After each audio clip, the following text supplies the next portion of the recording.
Spiel. Und schub der Zeigefinger. Und die Zweistimmigkeit.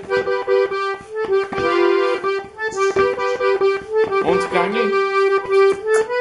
Und nochmal von vorne.